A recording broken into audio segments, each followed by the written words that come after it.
BJP. സംസ്ഥാന ഭാരവാഹികളെ പ്രഖ്യാപിച്ച് അധ്യക്ഷൻ രാജീവ് ചന്ദ്രശേഖർ.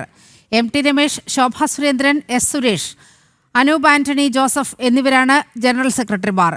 ഇ. കൃഷ്ണദാസ് ട്രഷററാകും. മേഖലാധ്യക്ഷന്മാരായി K. Sreekanth, B. Unnikrishnan, A. Nagesh, N. Hari, B. Gopakumar എന്നിവരെയും നിയോഗിച്ചു. രാജീവ് ചന്ദ്രശേഖർ നയിക്കുന്ന സംസ്ഥാന ബി.ജെ.പിക്ക് ഇനി പുതിയ ഭാരവാഹികൾ കൂടി. ബി.ജെ.പി. സംസ്ഥാന ഭാരവാഹികളെ സംസ്ഥാന അധ്യക്ഷൻ രാജീവ് ചന്ദ്രശേഖർ പ്രഖ്യാപിച്ചു.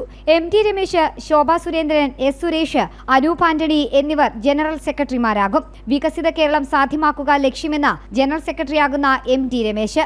തദ്ദേശ സ്ഥാപനങ്ങളിലേക്കുള്ള തെരഞ്ഞെടുപ്പാണ് ആദ്യ വെല്ലുവിളിയെന്നും എം.ടി. രമേശ്. വികസിത കേരളം സാധ്യമാക്കുക എന്ന ലക്ഷ്യത്തോടു കൂടിയാണ് പാർട്ടി മുമ്പോട്ട് പോകുന്നത്. അതിൻ്റെ ഏറ്റവും ആദ്യത്തെ ഘട്ടം എന്നുള്ളത് തദ്ദേശഭരണ സ്ഥാപനങ്ങളിലേക്കുള്ള തെരഞ്ഞെടുപ്പാണ്. തീർച്ചയായിട്ടും തദ്ദേശഭരണ സ്ഥാപനങ്ങളിലേക്കുള്ള തെരഞ്ഞെടുപ്പിൽ പാർട്ടിയെ വിജയത്തിലേക്ക് നയിക്കുക എന്നുള്ളതാണ് ഇന്ന് പ്രഖ്യാപിച്ചുള്ള പുതിയ ടീമിൻ്റെ മുന്നിലുള്ള ആദ്യത്തെ വെല്ലുവിളി. ആ വെല്ലുവിളി കേരളത്തിൻ്റെ സാഹചര്യത്തിൽ നല്ല രീതിയിൽ ബി.ജെ.പിയെ വിജയിപ്പിക്കാൻ സാധിക്കും എന്ന ശുഭാപ്തി വിശ്വാസം ഞങ്ങൾക്കുണ്ട്. കാരണം ബി.ജെ.പി. കേരളത്തിൽ പ്രവർത്തിക്കുന്നത് നിഷേധാത്മക രാഷ്ട്രീയത്തിലൂടെയല്ല, അത് സകാരാത്മക രാഷ്ട്രീയത്തിലൂടെയാണ്. ആ രാഷ്ട്രീയത്തെ കേരളത്തിലെ ജനങ്ങൾ സ്വീകരിക്കുമെന്നുള്ള ശുഭാപ്തി വിശ്വാസമാണ് ഞങ്ങളെ സംബന്ധിച്ചിടത്തോളം ഉള്ളത്. പുതിയ കേരളത്തിനായി ഒറ്റക്കെട്ടായി പ്രവർത്തിക്കുമെന്ന് അനൂപ് ആന്റണി. അപ്പോൾ തീർച്ചയായിട്ടും ഈ ഒരു പുതിയ ടീം, ജനറൽ സെക്രട്ടറിമാരുൾപ്പെടെയുള്ള പുതിയ ടീമിൻ്റെ ഒരു വലിയ ദൗത്യം അവരുടെ മുകളിലുണ്ട്. ഇപ്പോൾ ശ്രീ രാജീവ് ചന്ദ്രശേഖർജി മുന്നോട്ട് വെക്കുന്ന വികസിത കേരളം എന്ന് പറയുന്ന വലിയ ലക്ഷ്യം സാധ്യമാക്കാൻ ഈ ടീമിന് തീർച്ചയായിട്ടും സാധിക്കും. അപ്പോൾ അങ്ങനെ രീതിയിലാണ് ഈ ടീമിനെ ഞങ്ങൾ നോക്കിക്കാണുന്നത്. ഞങ്ങളെ സംബന്ധിച്ച് വളരെ സന്തോഷമുണ്ട്. പാർട്ടിയുടെ പുതിയ ഓഫീസിൻ്റെ ഉദ്ഘാടനമാണ് നാളെ. അതോടൊപ്പം തന്നെ അമിത്ഷാജി നാളെ മിഷൻ 2025-2026 എന്ന ആ ഒരു ലക്ഷ്യം, ആ ദൗത്യം അതിന് നാളെ തുടക്കമിടുകയാണ്. കേരളത്തിൽ മാറ്റം കൊണ്ടുവരാൻ പുതിയ ടീമിനാകുമെന്ന് എസ്. സുരേഷ്.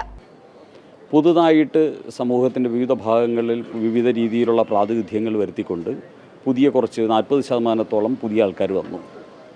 അത് ശ്രീലേഖ IPS ഉൾപ്പെടെയുള്ള ആൾക്കാർ അങ്ങനെ വന്ന കൂട്ടത്തിലുള്ളവരാണ്. ഷോൺ ജോർജ്, അനൂപ് ആന്റണി, ഇങ്ങനെയുള്ള കുറേ പ്രവർത്തകർ, പുതിയ ആൾക്കാർ വന്നു. അപ്പോൾ ഇത് മെരിറ്റാണ് ഏറ്റവും പ്രധാനപ്പെട്ട ഒരു ഘടകം. പെർഫോമൻസാണ് മറ്റൊരു ഘടകം. യുവത്വമാണ് വേറൊരു ഘടകം. അപ്പോൾ ഈ 3 ഘടകങ്ങളും യുടെയും ഒരു സമ്മേളിത രൂപമാണ് ശ്രീ രാജീവ് ചന്ദ്രശേഖരൻ്റെ ഈ ടീം. ഷോൺ ജോർജും ശ്രീലേഖ IPSഉം ബി.ജെ.പിയുടെ നേതൃനിരയിലേക്ക് എത്തുകയാണ്.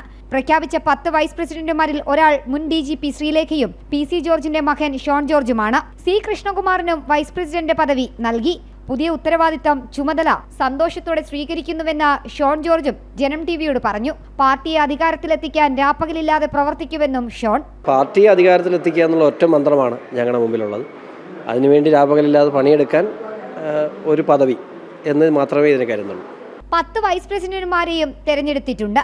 30 അംഗ സംസ്ഥാന ഭാരവാഹികളെയാണ് ദേശീയ അധ്യക്ഷൻ JP നദ്ദയുടെ അനുമതിയോടെ സംസ്ഥാന അധ്യക്ഷൻ പ്രഖ്യാപിച്ചത്. ജനം, തിരുവനന്തപുരം.